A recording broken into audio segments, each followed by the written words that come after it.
Okay. వందనాలు pastor గారండి. ఇంకో ప్రశ్నతో పాస్టర్ గారు ముందుకు రావడం జరిగింది. అండ్ ఇలాంటి మరిన్ని వాక్యాల కొరకు ఈటీ బాప్టిస్ట్ చర్చ్ అఫీషియల్‌ని సబ్స్క్రైబ్ చేయండి, లైక్ చేయండి, షేర్ చేయండి. పాస్టర్ గారు, ఈ భవిష్యత్తు గురించి భవిష్యత్తులో ఏం జరగబోతుంది? ఎలా ఉండబోతుంది? అనేది బైబిల్‌లో ఏమన్నా రాసుందా? అదేం చెప్పగలుగుతారా? ఓకే. ఓకే. మంచి ప్రశ్న. బైబిలు ఆహ్, జరిగిపోయిన దాన్ని చెప్తుంది. జరగబోయే వాటిని చెప్తుంది. జరగబోయే వాటిని కూడా చెప్తుంది. బైబిల్‌లో జరగబోయే విషయాలు కూడా ఉన్నాయి. నేను ఒక్కొక్కటి చూపించి వివరంగా చెప్తాను. నహూము గ్రంథం 2వ అధ్యాయం 4వ వాక్యంలో ఒక మాట మనకి కనబడుతుంది. ఒకసారి చదువుదాం. నహూము గ్రంథం 2వ అధ్యాయం 4వ వాక్యం. వీధులలో రథములు మిక్కిలి తొందరగా పోవచ్చున్నవి, రాజమార్గములలో రథములు ఒకదాని మీద ఒకటి పరిగెత్తుచున్నవి, అవి దివిటి వలె కనబడుచున్నవి, మెరుపు వలె అవి పరిగెత్తుచున్నవి.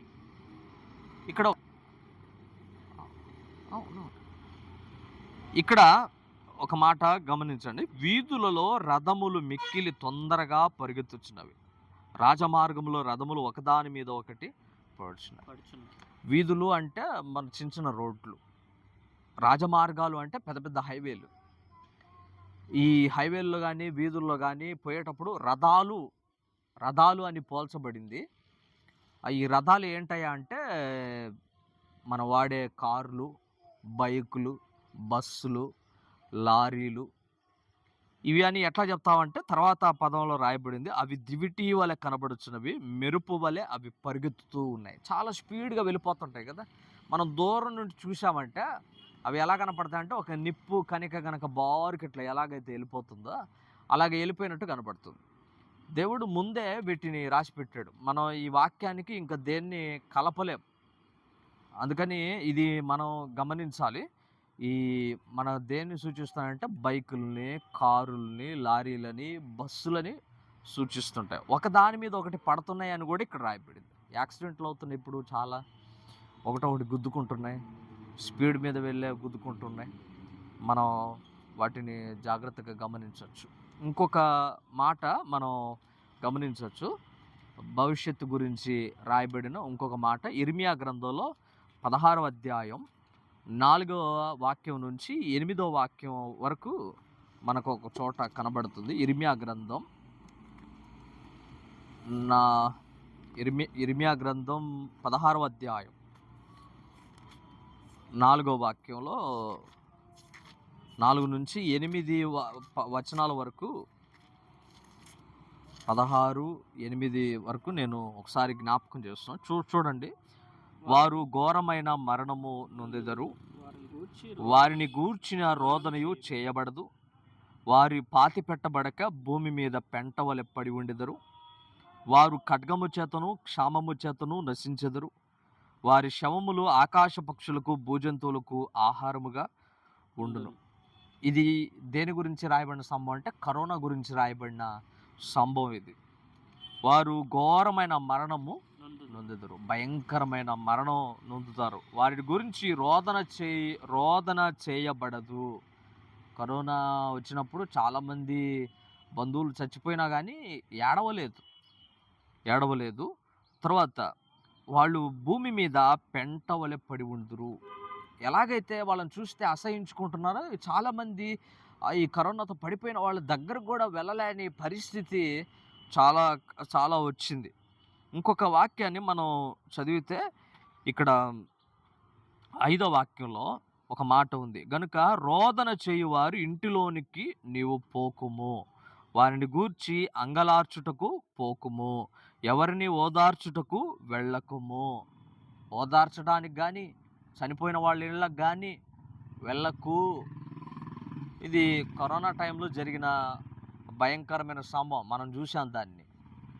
ఎవరు చనిపోయిన వాళ్ళు ఇళ్ళకి వెళ్ళలేదు. ఒకవేళ చనిపోయారని చెప్పినా కూడా కనీసం ఏడ్చేవాళ్ళు కూడా అక్కడ లేకుండా అయిపోయింది. ఇక్కడ ఇంకొక విషయాన్ని కూడా నేను జ్ఞాపకం చేస్తాను. 6వ వచనం, గనులేమి అల్పులేమి ఈ దేశమందున్న వారు చనిపోయి పాతి పెట్టబడరు, వారి నిమిత్తం ఎవరును అంగలార్చకుందురు, ఎవరును తమను తాము కోసుకొనకుందురు, వారి నిమిత్తం ఎవడును తమను తాము బోడి చేసుకొనరు.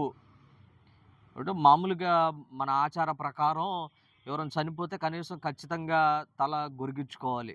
గొరిగించుకుంటారు చాలా చోట్ల. అయితే ఇక్కడ కరోనా టైంలో జరిగిన విషయం ఏందంటే, సొంత ఇంట్లో వాళ్ళు చాలామంది చనిపోయినప్పటికి గూడా ఒకళ్ళు కూడా గుండు చేయించుకోలేదు.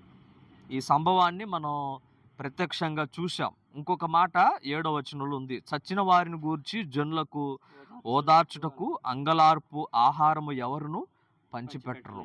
అంగలార్పు ఆహారం ఎవరు పంచిపెట్టలేరు. అంటే దినం భోజనం. కనీసం దినం గూడా చేసుకోలేని పరిస్థితి కరోనా టైంలో చనిపోయిన వాళ్ళకి ఏర్పడింది. మనం గమనించాలి. ఇంకొకటి, ఒకని తల్లి అయినను తండ్రినైనను చనిపోయారని ఎవరునూ వారికి ఓదార్పు పాత్రను తాగనీయలేదు. చనిపోయిన తర్వాత ఏడుస్తా ఉంటుంటే కొంతమంది నీళ్ళు ఇస్తారు, కొంతమంది మజ్జిగ ఇస్తారు. కనీసం చనిపోయిన ఇళ్ళలో ఏడ్చి ఓదార్చినోళ్ళు లేడు, అక్కడికెళ్ళి నీళ్ళు ఇచ్చినోళ్ళు లేరు, ఏడ్చినోళ్ళు లేరు, కనీసం దినం భోజనం పెట్టిన వాళ్ళు కూడా లేరు. మనకిక్కడ చాలా స్పష్టంగా కనబడతా ఉంది. ఇది దేని గురించి రాయబడిన మాట అంటే కరోనా గురించి రాయబడిన మాట. ఇంకొక కరోనా గురించి రాయబడిన మాట కూడా మనం బైబిల్లో గమనించవచ్చు. ఆమోసు గ్రంథం 8వ అధ్యాయం 3వ వాక్యంలో ఆ మాట ఉంది. ఆమోసు గ్రంథం ఆమోసు గ్రంథం 8వ అధ్యాయం 3వ వాక్యంలో కూడా ఆ కరోనా గురించి రాయబడిన మాటలు మనకు గమనించాం. ప్రభువైన యెహోవా సెలవిచ్చినదేమనగా, మందిరంలో వారు పాడు పాటలు ఆ దినమున ప్రలాపములగును, శవములు లెక్కకు ఎక్కువగును, ప్రతి స్థలమందు అవి పారవేయబడును, ఊరకుండుడి. ప్రతి స్థలంలో అవి పడిపోతుంటాయి. కొన్ని చోట్ల ఎక్కడ పడితే అక్కడ కరోనా వచ్చి స్పృహ తప్పి ప్రాణాలు పోయి పడిపోయిన వాళ్ళని మనం చాలామందిని రోడ్ల మీదే చూసాం. వాళ్ళ బంధువులు కూడా ఎవరు వచ్చి తీసుకుపోయిన వాళ్ళు కూడా లేరని కూడా మనం చూసాం. తర్వాత అప్పటి కాలంలో కనీసం పాడుకోవడానికి, దుఃఖంతో పాడుకోవడానికి మందిరాలు కూడా లేకుండా మూతబడిన సందర్భాలు కూడా ప్రపంచవ్యాప్తంగా జరిగినాయి. ఇంకొక పదం 10వ వాక్యంలో కనబడుతుంది. మీ పండుగ దినములను దుఃఖ దినములుగాను, మీ పాటలను ప్రలాపములుగాను మార్చును. అందరినీ మొలల మీద గోనెపట్ట కట్టుకొన చేయుదును, అందరి తలలు బోడి చేసేదను. ఒకనికి కలుగు ఏకపుత్ర శోకం వంటి ప్రలాపన నేను పుట్టింతును, దాని అంత్య దినము ఘోరమైన శ్రమ దినముగా ఉండును. ఇక్కడ ఒక మాట మనకి గమనిస్తే, మీ పండుగ దినములు దుఃఖ దినములుగాను, మీ పాటలు ప్రలాపములుగా మార్చబడతాయి. ఓకే, మీ పండగ దినములు దుఃఖ దినములుగాను, మీ పాటలు ప్రలాపములుగాను మార్చుదును. కొంతమంది పాడుకోవడానికి కనీసం పాటలు కూడా లేకుండా పోయినాయి. పండగలు కూడా చేసుకోలేని పరిస్థితి ఆ దినాల్లో ఏర్పడింది. పండగలు కూడా చాలామంది చేసుకోలేదు. ఒక 2 సంవత్సరాల వరకు పండగలు చేసుకోలేదు. కనీసం పెళ్లి రోజులు కూడా సంతోషంగా చేసుకున్న దాఖలాలు కూడా మనకి కనబడలేదు. అంటే ఈ మాట ఎందుకు నేను జ్ఞాపకం చేస్తున్నానంటే, ఇక్కడ రాయబడిన మాట ఇది అంత్య దినమని గుర్తుపెట్టుకోవాలి. మనం చివరి దినాలలో ఉన్నామని మనం గుర్తించాలని నేను మనవి చేస్తూ ఉన్నాను. ఓకే, ఓకే, ఇంకొకటి మన భవిష్యత్తులో జరగబోయేది బైబిల్ చెప్పింది. దాన్ని ప్రకటన గ్రంథంలో మనం చూడవచ్చు. ప్రకటన 10వ అధ్యాయం 10వ వాక్యాన్ని ఒకసారి మనం చదివితే, ఆ ఇద్దరు ప్రవక్తలు భూనివాసులను బాధించినందున భూనివాసులు వారి గతిని చూచి సంతోషించుచు ఉత్సహించుచు ఒకనికొకడు కట్నములు పంపుకొందురు. ఇక్కడ 2 విషయాలు రాయబడ్డాయి. అంత్య దినాలలో ప్రవక్తలు ఇద్దరు ప్రవక్తలు భూమి మీదకి వస్తారు. ఆ ఇద్దరు ప్రవక్తలు చనిపోతారు.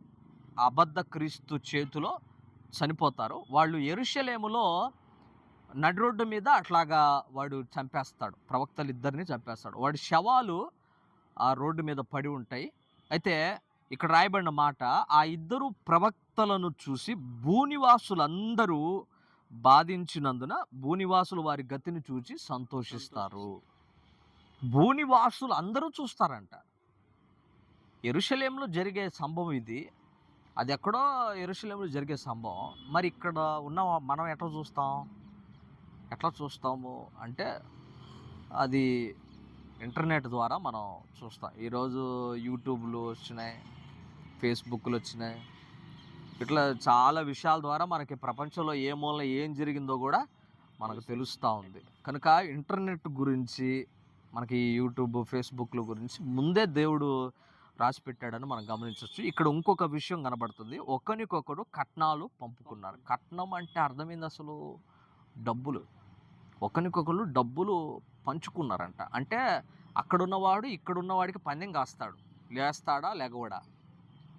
అక్కడున్నవాడు ఇక్కడున్నవాడికి, ఇక్కడున్నవాడు అక్కడున్నవాడికి ఇద్దరు కలిసి పందాలు కాసుకుంటారు. అట్లా బెట్టింగ్ చేసుకుంటారు.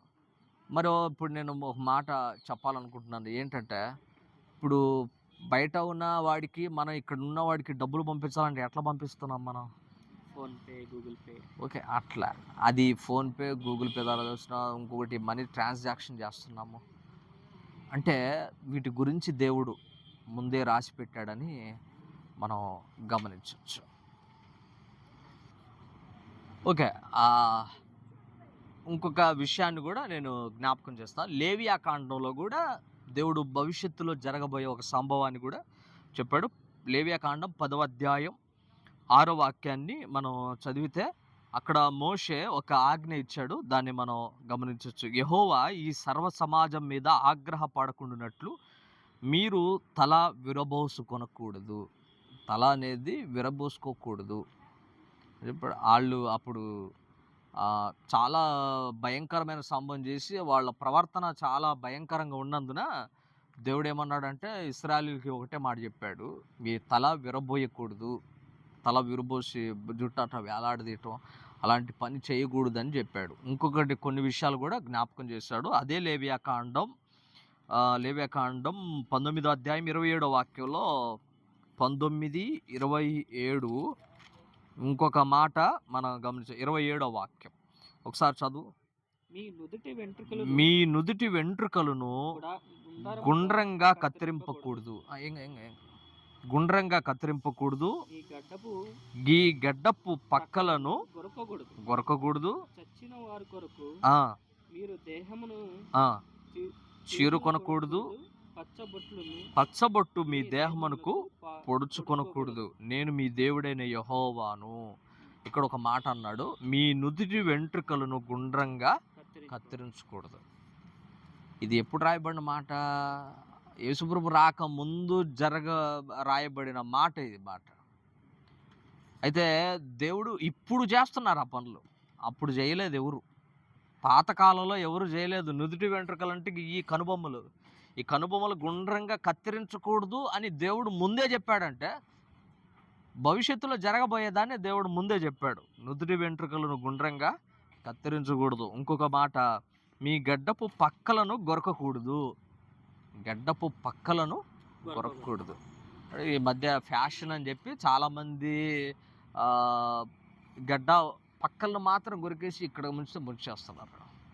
అది కూడా చేయకూడదు అని చెప్తున్నాడు. బైబిల్ చెప్తున్న మాట, తీస్తే మొత్తం ఉంచితే మొత్తం ఉంచు, అంతేగాని సగం చేయొద్దు. అది సరైన ప్రవర్తన కాదు. గడ్డం పక్కలను గొరికి మధ్యలో ఉంచడం కానీ, లేదా నుదుటి వెంట్రుకలను గుండ్రంగా కత్తిరించడం కానీ చేయకూడదు. ఇంకొక వాక్యం కూడా నేను చూపిస్తాను. అదే లేవియా కాండం 21:5. 21:5లో కూడా ఈ ఇంకొక మాట ఉంది. వారు తమ తలలను బోడి చేసుకొనరాదు, గడ్డపు ప్రక్కలను క్షౌరము చేసుకొనరాదు, కత్తితో దేహమును కోసుకొనరాదు. తలలు బోడి కూడా చేయకూడదు. ఈరోజు చాలామంది ఆ పని చేస్తూ ఉన్నారు. ఇంకొక వాక్యం కూడా మనకి కనబడుతుంది. ద్వితీయోపదేశ కాండం 22వ అధ్యాయం 5వ వాక్యంలో ఒక మాట ఉంది. ద్వితీయోపదేశ కాండం 22వ అధ్యాయం 5వ వాక్యంలో స్త్రీ పురుషుల వేషము స్త్రీ వేసుకోకూడదు. పురుష వేషం వేసుకొనకూడదు, పురుషుడు స్త్రీ వేషము పురుషుడు ధరించుకోకూడదు. స్త్రీ వేషం ధరించకూడదు. అలా చేయు వారందరూ అలాగు చేయు వారందరూ నీ దేవుడైన నీ యెహోవాకు దేవుడైన హేయులు. యెహోవాకు హేయులు. స్త్రీ వేషం పురుషుడు వేసుకోకూడదు, పురుషుడు వేషం స్త్రీ వేసుకోకూడదు. పురుషుడు వేయాల్సిన బట్టలు స్త్రీ వేయకూడదు, స్త్రీ వేసుకోవాల్సిన బట్టలు పురుషుడు వేయకూడదు. పురుషుడు వేసుకోవాల్సిన అలంకరణ స్త్రీ వేయకూడదు, స్త్రీ వేసుకోవాల్సిన అలంకరణ పురుషుడు వేయకూడదు. ఈరోజు చాలామంది పురుషుడై ఉండి స్త్రీ రూపాన్ని ధరించుకొని తిరుగుతూ ఉన్నారు. స్త్రీ వాళ్ళ ఆడవాళ్ళు ఎట్లా ఉన్నారు అని చెప్పి వాళ్ళలాగా తయారవుతున్నారు. అది బైబిల్కి చాలా విరుద్ధమైన పని. బైబిల్ చెప్తా ఉంది, స్త్రీ వేషం పురుషుడు వేసుకోకూడదు, పురుష వేషం స్త్రీ వేసుకోకూడదు. అంటే వాళ్ళ బట్టలు వీళ్ళు కానీ వీళ్ళు బట్టలు వాళ్ళు. చాలామంది స్త్రీలు టీషర్టున్నారు, అవి బైబిల్కి విరోధం. ఇంకోటి, పురుషుడై ఉండి స్త్రీ బట్టలు వేసుకుంటున్నారు. ఇవన్నీ చేయకూడదు, అది బైబిల్కి చాలా విరుద్ధమైన పని. అందుకే బైబిల్లో చాలా విషయాలు భవిష్యత్తులో, ఇక్కడ ఒక మాట మీకు చెప్పి నేను ముగిస్తాను.